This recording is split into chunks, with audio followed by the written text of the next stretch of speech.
Ardım aytsam beyle derdi görmenim, derdisinden yüreğimde daş kaldı. Beyle beter yaşayıştan irmenim. Füyücü günler yadlamada daş kaldı. Beyle beter yaşayıştan irmenim. Füyücü günler yadlamada daş kaldı.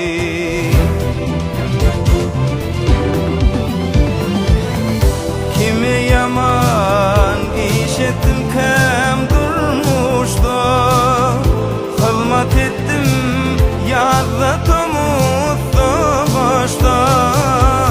Kanı derya kimin akan adamlar, bugün kurap kenarına daş kaldı.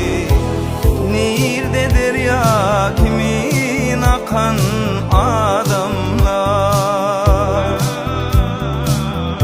bugün kurap kenarına daş kaldı.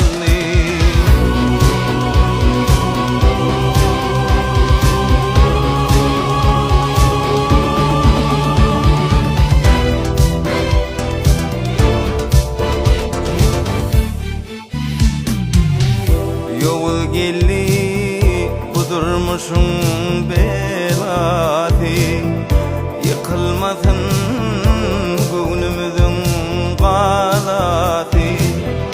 Cevir bir yer çağalarımın ıdati,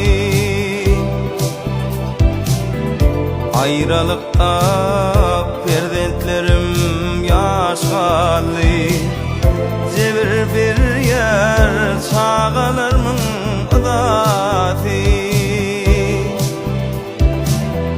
ayrılıkta perdentlerim yaş kaldı.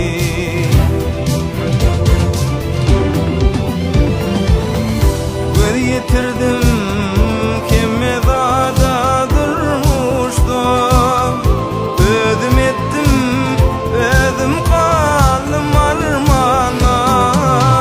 Salam gelse dost yarlımdan bulmana, bugünüm geçti gözlerimde yaş kaldı. Salam gelse dost yarlımdan bulmana, bugünüm geçti gözlerimde yaş kaldı. Ayrılıkta perdentlerim yaş kaldı.